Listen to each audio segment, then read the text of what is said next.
we're in a very high dopamine state where we're like on our phone on the couch, that kind of thing.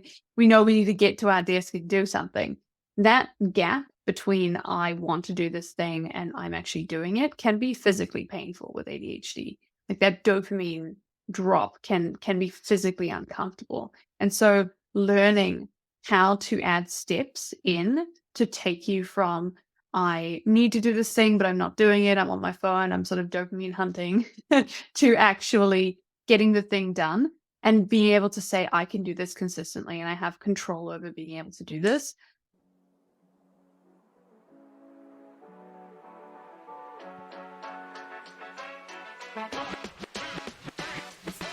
Hey everyone, I'm Megs, and you're listening to the Mindful Megs podcast, Organizing an ADHD Brain, where you will hear stories from me and others on how we organize both our brains and our lives while living with ADHD. We talk about how ADHD can be your superpower if you know how to harness it. I found out I had ADHD 2 years ago, and it was very difficult for me to find acceptance. Now that I know so much, I want to share what I know and help others understand that this diagnosis is not your downfall. It's a eureka moment where you can now understand how your brain operates and how to figure out how to thrive. You can expect to feel inspired, like you're not alone, and learn about so many of the incredible organizational tools there are to help your head stay on straight. Thank you so much for tuning in. Hey everyone, I am so excited for our guest today. I met her randomly through emails that I get called Hero. It's Help Every Reporter Out. Skye was looking for people talking about ADHD who had tips on how they live their life a little bit better. So I reached out to her, we scheduled an interview, and I happened to have the opportunity to interview her first. And she is fascinating. I even learned more about ADHD just in having this conversation with her and different ways I can manage my day that's going to help. Some of you, if you've been following for a little bit, know that I have a daily to-do list download. If you go to my website, it's right there. You can put in your information. It sends you the download right away. It just talks about your priorities and setting up time to do 6 things. And I know that sounds like it's not a lot to do, especially if you're following me, you have ADHD. We know that we can get so much more done in a day, but 6 things makes it manageable. And I even put on there a little time block calendar for you to go ahead and fill it in. But then she was giving me some tips on how she manages her day in a totally different way. And so I think it could still correspond with the way that I set up my daily to-do list, but just kind of fascinating with the more questions I ask, the more I learn about how my brain works and how your brain works. It's just so darn cool. I'm really excited for you to hear more about Skye. All of her information is in the show notes below, so definitely go check her out.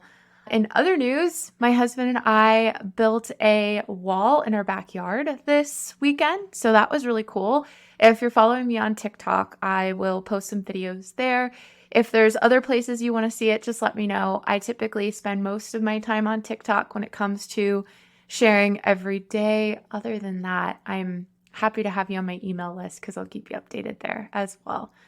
I am also going to be launching my coaching program here pretty soon. I've been dabbling in coaching since I started professionally organizing, but I just finished a 90-day round with a client and it lit me up to the point that I didn't even realize I could have so much joy doing this. I've had coaches before and they've helped me achieve things that I just never really even thought I could achieve.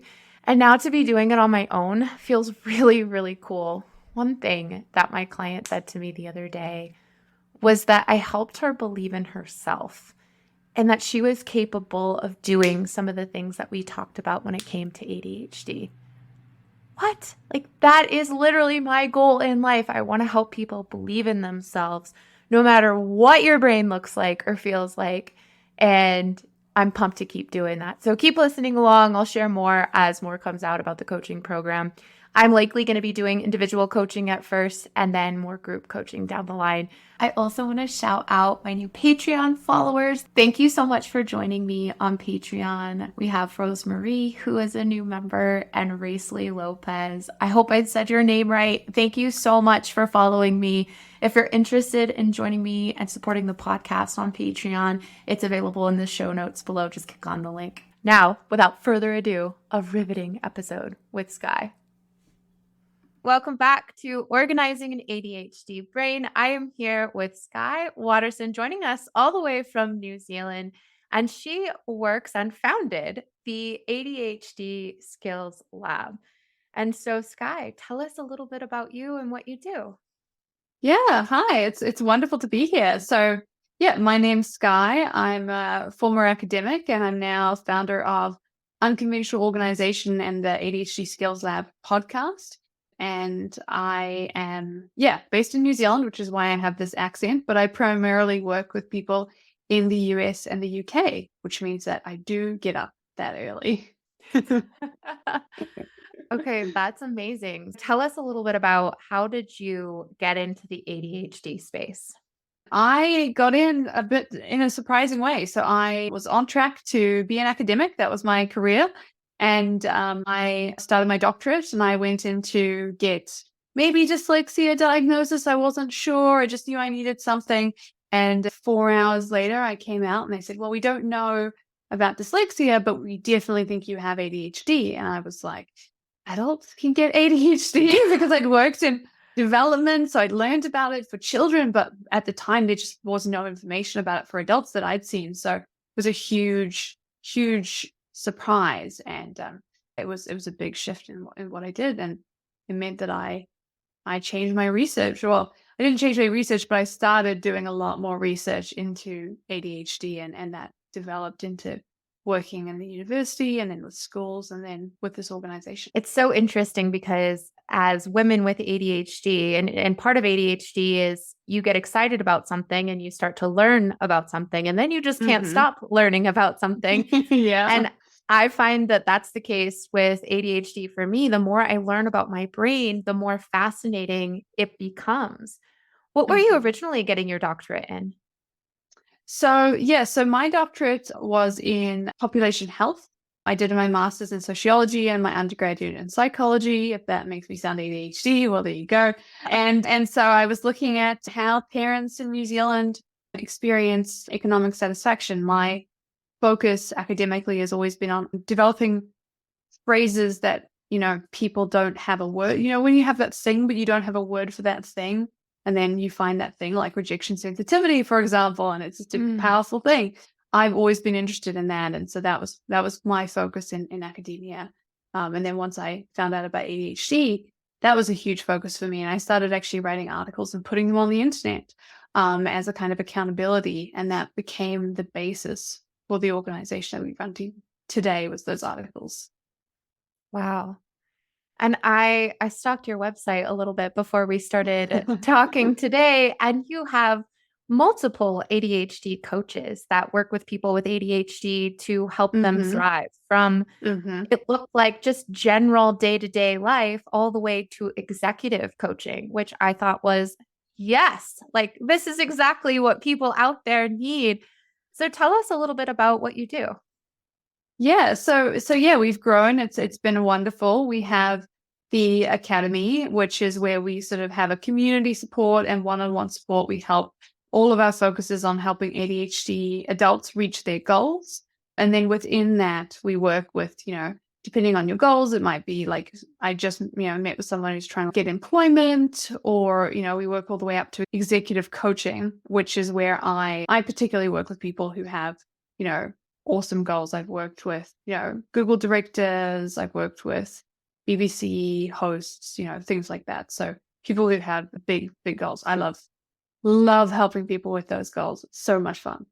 That's amazing. And what would you say is the best part about the transformation, helping them through some of the difficulties that come along with ADHD? Yeah, that's a really, really great question. So one of the things that is so fun about the transformation is the people you wouldn't expect with such cool jobs and amazing things, and they'll come in and they'll be very, very negative about themselves because we're all comparing ourselves to that perfect neurotypical.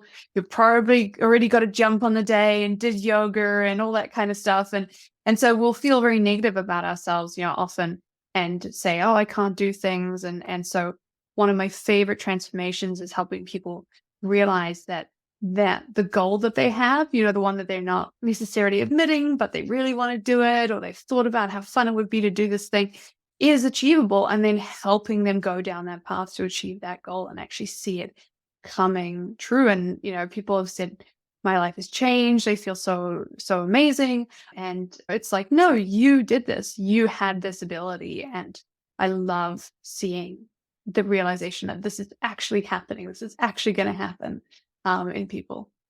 That's so neat, because it just reminds me, I've been interviewing some incredible women on my podcast, only one man so far, but there's some incredible people out there with ADHD. And a lot of people don't equate ADHD with success or ADHD with big goals. And that's one of the things I want to go about changing, is the status quo that ADHD means, well, sucks for you, because that's not the case. Our brains are so creative and incredible. And just look at you, for example, you went and got your undergraduate, and then you got your master's degree, and then you didn't find out about this diagnosis until you were literally getting your PhD. So what were some of the systems that you found that you put in place for yourself before you even knew ADHD existed in your life? Yeah, no, it's a good question. It's funny as you say that. I'm like, oh, my own imposter. We all struggle with imposter syndrome. It's actually, apparently, the more you know, the more you struggle with imposter syndrome. So if that's you out there, just know that. For myself, what structures? So yeah, I had a lot of structures. I think I was very, very structured before I got my ADHD diagnosis. I would almost say I was over-engineered a little bit. I had that classic burnout cycle where I would go very hard for a year, burn out, go very hard for another year. And so that was kind of the way I operated. And when I had the diagnosis, what was really helpful for me was understanding, okay, this thing was helpful because it was supporting my tired blindness. This thing was helpful because it was supporting my working memory. But this thing wasn't helpful at all. I just tacked it on because one time I did it and it seemed to work. So that was kind of, I was able to shed some things that were weighing me down. And so, one of the things that was helpful was I didn't have to spend as long planning much time, because I knew exactly what was giving me the support I needed and what was unnecessary. So what have you found now that you know you have ADHD? What kind of systems have you implemented in your own life, in addition to what you had before, after shedding some of those older ones? Yeah, I think there's a couple of big pieces, and I teach them all, but how to get into focus. So developing a little bit of a system for that. When we talk about at the top of, we might say, oh, I really want to write that paper, still in that form, respond to that email, whatever it is. But we're in a very high dopamine state where we're on our phone, on the couch, that kind of thing. We know we need to get to our desk and do something.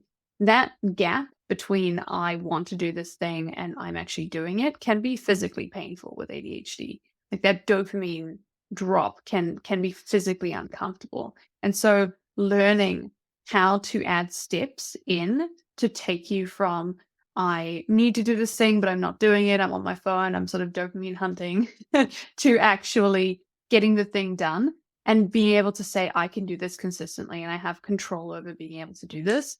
That for me was probably one of the most effective things that I didn't have any knowledge of before I was diagnosed. Yeah, you're preaching to the choir over here, because dopamine hunting, oh my gosh.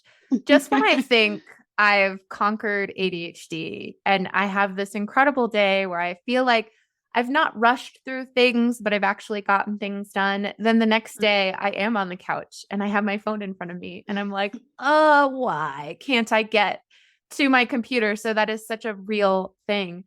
So can you give us a hint as to how we start? How do we get to that point where we can start to move in the right direction? Definitely. So we call it stepping into focus. And basically there's a couple of like pieces, essentially. The first one you really want to focus on is rewarding yourself for actually getting to your desk. Often with ADHD, we're talking about a reward afterwards. That's kind of a neurotypical way of doing things. But if you look at the research into dopamine and ADHD, there's a lot of studies to indicate that the sort of reward mechanisms in our brain don't actually give us the same reward as if we were neurotypical, we didn't have ADHD. And so what that means is for us, it's just like a terrible thing. And then there's a break where you don't have to do the terrible thing. And so the reward doesn't really work. So if we can say, okay, I'm going to reward myself for sitting down, maybe I'm going to sit down with a cup of tea or coffee or whatever your beverage is. I'm going to turn on, some music. I'm going to read an article. That's going to be the first step. That's awesome. And then from there, we talk about dialing down the dopamine. So we're not turning it off. We're not saying, okay, now I'm going to get to work, turn off like everything, get straight to it. It's about dialing it down and saying, okay, maybe I can switch over to just the music, or I can listen to a podcast. And at that point, let me go ahead and write down exactly what I want to get done during this period of time, sort of like a recipe to yourself to support your working memory. And then while I'm in this sort of higher dopamine state, what can I remove? Maybe I can turn on like a freedom app or something else that's going to like block things that are going to distract me long term. And then let's just open the application. I already know what I'm doing. I'm already here. Let's just open it, listen to some music. Maybe I'll write a heading. Maybe I'll just like outline some things. And at that point, you're kind of like you've stepped all the way down and you're sort of in a space where you might as well get started. I like that. And it's baby steps too. It's not as if get from this space to this space and then do all the things, because I think that's like the fight or flight response we get because we're like, I'm not ready to do all the things. That's sometimes I say that to myself. Just do one thing, Megan. Just one. Yeah, just the next step. Like I often describe it as jumping, if you think about getting a task done, it's kind of jumping into a cold pool. Maybe with a friend, you could say, we're going to do it together. 1, 2, 3, and you all jump together. That's body doubling. But if you're by yourself, you're probably not going to jump in just without anything. You're probably going to need to take one step, feel the water, take the next step, same thing. And so you were doing the same thing to get some tasks done. Yeah, that's brilliant. I love that. I really do. And there's another thing I found so fascinating and beautiful on your website, and I wrote it down, is the favorite dopamine activities that each of your coaches has, including yourself next to your name. And I saw a video the other day of this woman talking about how you can tell when people were raised in a home that was full of parents who taught you how to treat your body with kindness when it was going through a stressful state. And she talks about how it's the type of friend that says, hey, you're having a hard time. Let's go for a walk together. Or, hey, are we about to have a crazy night out this weekend? Let's have some healthy meals so that we can prepare our bodies for it. But for so many people out there, especially if their parents had undiagnosed ADHD, and they're teaching you the different ways that they're coping with their dopamine enticing activities, it's so interesting to see what people do to get the dopamine they're so craving. So tell me a little bit about what prompted you to put the favorite dopamine activities out there. Yeah, it's funny you should say that. I think it's one of the main things, and we've sort of had to develop a new system for this actually, is people can struggle. They can really struggle to come up with dopamine activities. I think I've had people say like, oh, I want to eat healthy, so I can't do dopamine. But dopamine is all of your senses. It's, it's not just taste. It can be sight. It can be smell. It can be sound. It can be a combination of all, 3 or 4 things together. And so we're always trying to talk about different dopamine activities. In fact, in the academy, we have a dopamine break space where people put down their dopamine activities just to kind of help you think about it, because we're often more dopamine deprived than we realize because we're not actually doing all of these things. That's so cool. And for any of you, go to the show notes and go to Skye's website, because the dopamine activities are all super healthy and great activities to try. Tell us a little bit, with your ADHD diagnosis and the work that you do. You also have a podcast, you're meeting with clients. how do you possibly organize your day in a way that makes sense for you so that you can stay on top of everything, aside from having an assistant or someone that helps you organize things? So yeah, I will say I have an assistant. Shout out to Kate, who helped organize this meeting, who manages my calendar along with Robin, and also emails as well. But what I do personally is I actually theme my days a little bit. So you'll find me on Monday, you'll find me in a coffee shop somewhere writing. That's what I do on Mondays. And then I sort of do a bit of a half day on Tuesdays. Then my Wednesday and Thursday are like big performance days. So I'll do all the podcasts, all the client sessions, all of that kind of thing in one big go. And it's just something that I found particularly helpful. We know with ADHD, we can struggle with transition times. So if I reduce my transition times and I do everything together, it can be a busy day, but then I'm sort of like, oh, I take a break and then I can do something else on another day. So that's the biggest thing I've done. I mean, I could go forever, but the one thing is like just chunking things that are similar together, similar types of activities in order to reduce transition times. Tell us a little bit more about the transition times, because I like to think that I know so much about ADHD, but tell us the struggle. What is the struggle with transition times? Yeah. So with ADHD, some research has found what they call a bleed effect, which basically means that if you have ADHD and you have executive functioning struggles, one of the things that you can struggle with more than neurotypicals is moving from one kind of task to another. So if you've ever had a day that's just meeting and then you're like, oh, and between this meeting and this meeting, I've got an hour. So I should probably do that deep work activity, but then you never do. And you're like, why don't I ever do it? It's because you don't have enough transition time to get into focus to do that deep work activity and then to get out of focus and prepare for the other events. So if you're doing emails, you want to do them together. You might have heard that one before, but also if you do meetings, you want to do them together. If you have to write, you want to write together. Anything you can do to kind of chunk things as much as possible without, running out of dopamine, because, it can be boring. You're like, right, I'm going to do all my accounts on one day. Maybe you're going to have to break that one up. But yeah, that's kind of the idea of transition times.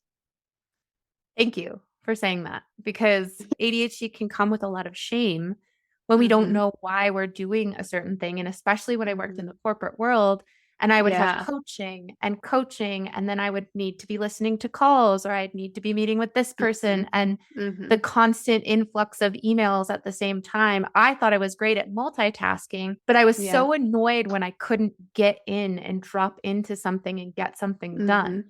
I'm like, I'm perfectly capable of doing this. Why can't I just do it?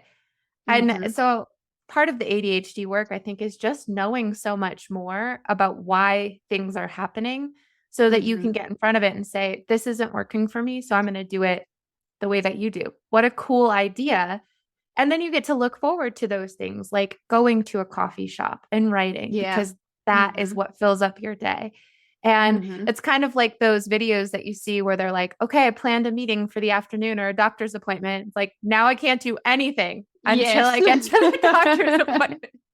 Yeah. So you're just like, right, this is a day of appointments, so it's fine. Exactly. Like one after the other. Yeah. Even yesterday, I had 2 meetings and I was so excited because I was going to do the 2 meetings and I was going to get some stuff done afterwards. But I walked into the living room and I'm like, I don't know why I feel so drained right now, because I did these 2 meetings and I was so excited about the day. And now I feel like I have nothing else to give. Yeah. It's that energy management, like it's such a big part of what we do. Oh, so cool. I'm learning so much. Okay, so let's talk about, I have 2 other questions for you. One that I keep seeing, and I'd love to just bring to light a little bit more, how everyone out there, especially with ADHD becoming more of a topic of conversation, more and more women getting diagnosed at a later age. Now everyone's saying, well, I feel like just everyone has ADHD at this point. Yeah. What do you say to that? That's a good question. I mean, so ADHD is persistent and pervasive executive functioning difficulties. So I think the biggest thing would be to say, okay, well, if you're struggling with working memory, if you're struggling with dopamine, struggles, and you're struggling with transition times, is that something that persists and is pervasive across your life? Or is that something that happened, one time when you were really, really tired and then you got to it? Because we can all struggle with executive functioning difficulties. I mean, sleep deprivation, there's lots of things that can affect us, but it's that persistence and that pervasiveness that really, really moves it into an ADHD space. But that being said, women in particular, but a lot of people are receiving a late diagnosis of ADHD. I mean, I'm one of them. So it's also worth considering that might be you. Yeah.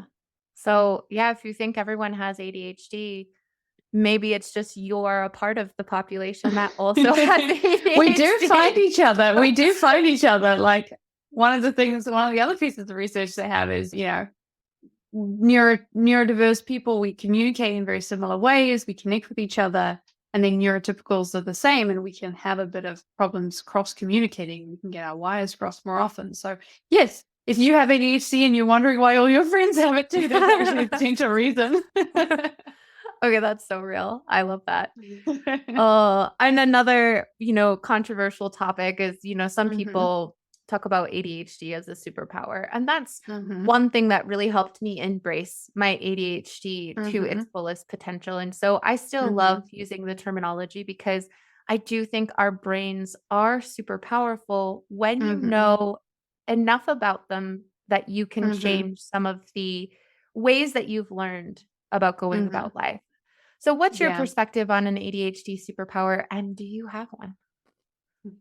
I think it's an interesting one. I mean, I think that there is nothing wrong with being positive about ADHD. Too often, when we're going through the research, we do often have to put aside just endless paper after paper, which is about all the negatives of ADHD and focus on those positives. I think ADHD gives us a very spiky profiles. There's some things that we struggle with, but there's some things that are our real amazing thing that we're particularly good at. We have those strengths, that creative problem solving, that original thinking, that empathy. We know that is the case. It's from research. It's not just, what we think. It's actually true. And so, I guess what is mine? I think I'm very, very lucky to be able to when I'm communicating with somebody live, I really love doing that. I could talk about this. I could help people, I could problem solve, helping people reach their goals all day.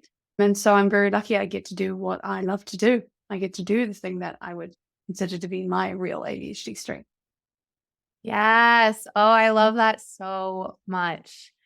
This has been fascinating. I'm curious, is there anything else that you'd like to share, either to my listeners who are struggling with organizing their lives in a way that makes sense for them, or maybe even just to people who are just finding out about their ADHD diagnosis? What's your advice? Yeah. Well, I guess if you're struggling with organizing, one of the things I would say is that ADHD systems do not have to be painful. Often we are given systems that feel very uncomfortable for us. And we're sort of well, I have ADHD. This is what I deserve. And I know that sounds really strange, but check your brain sometimes. Sometimes that's how we talk about ourselves to ourselves. But if you have ADHD, your systems can actually feel good. They can feel good from when you're doing them to when you're writing things in the planner to when you're executing on them. They can feel as natural and comfortable as neurotypical systems if we make those adjustments and if we make those shifts. And if you're just diagnosed, or if you think you have ADHD, welcome. It's a good space to be. And you've probably done a lot. You've probably been doing really well. You've been probably working super hard, and it's nice to know why and be able to relax a little. Oh, beautiful words. And where can everyone find you? Yeah, you can find us at unconventionalorganization.com everywhere. That's where you can find our free resources, our articles on goal setting. We also have a podcast called the ADHD Skills Lab, where we interview wonderful people like Megs, who we are going to be interviewing, and we ask them about their ADHD strategies. And we also have research recap sessions where we talk about the research that's come out this year into ADHD, and we have kind of fun. Me and my co-host, we do a bit of a it's fun, and we get into the research, and we get into kind of what we think they're doing well, what we think they could do better, all those kinds of things. Oh, love that. Oh, that's so cool. Well, Skye, thank you so much for joining us here today. And I can't wait to continue to follow you and learn so much more. Thanks for being here. Yeah, you're welcome. This has been such a fun conversation. So thank you so Yay. much. Okay, is she not amazing? What did you guys think about the transitions? Because I always knew that was a problem that I had, but didn't actually connect the dots with the transitions in ADHD. What? Today, I am practicing body doubling with a friend of mine. We set up a recurring meeting on Mondays where we meet for an hour, we talk about what we're going to be doing, and then we complete the tasks that we say that we're going to do. Have you guys ever tried body doubling before? Because it is such a cool opportunity for those of you with ADHD and holds you accountable to some of the things that you want to get done when you're having trouble getting them done. I'm also really fascinated with what Skye was saying about giving yourself a reward when you get to the destination, not when you complete something, but just making it to your desk. What does that reward look like for you? I'm super curious. And then dopamine filling activities. I have been taking my kids for walks more lately, especially if we feel a little bit dysregulated around the house and I can tell that we're just super cooped up. I will take them for a walk, even if we only have 10 minutes. I'm like, let's get out of this house. I set the timer. I'm like, let's go and let's get back in a reasonable time. I swear, every single time we do that, it changes the day. It changes our attitudes. It changes our outlook on life. So check out some of the dopamine filling activities that Skye and her team has on their website. It's just really fun and just gives you more ideas that are healthy to fill up your cup when it comes to the dopamine that you're lacking. Thanks for listening in, everyone. Oh, I did this new feature on the podcast platform that I use where you can actually send me a text message. So if you scroll down to the show notes, you can click a little button and it'll send me a text. Share your thoughts. It's so easy because there's a button for it. So cool. I mean, there's other ways to get in touch with me in the show notes too, but try it out. I'm so curious how it works. And I would love to post a text message that I get. So you guys are amazing. Thank you for all of your feedback. I have been hearing some beautiful, beautiful things about the podcast. So thank you. It keeps me going. If you would like to support the podcast in any way, shape, or form, please consider joining my Patreon account where I'll post some additional content and some wise words from me, if you will. Join my Facebook page, like and share this podcast with whomever you think could benefit. I also have this amazing woman who is my friend. She owns a small batch skincare business in Colorado, and I have been using her CBD bath bombs forever. And I have a code that you can use to save 10%. If you use that code, you can order bath bombs for yourself and have it sent to you. I actually just had my father order the direct pain cream, and it is incredible. I use it for cramps, and he used it for his knee that was giving him a ton of pain. And he looked at me after he put it on. First, I had to promise him he's not going to get high, right? And he laughed at me, but also I think he was relieved that I confirmed that for him. But he looked at me and he was like, I can't believe this is working right now. He's taking aspirin, he's taking all of these other things to try to get the pain to diminish in any way. And this direct pain cream works. So check it out. Use my code to save money and you can have it shipped to you. So it doesn't matter where you are. Additionally, me and my husband use HelloFresh. I'm not sponsored by them in any way. So these are literally just free boxes that we can give away. So I put a code down in the show notes below. If you sign up for a free box, then we get to feed our family for a week for free. So thank you so much for supporting us. And you get to eat as well. So how about that? What a world we get to live in. If nothing else, just thank you for participating and listening.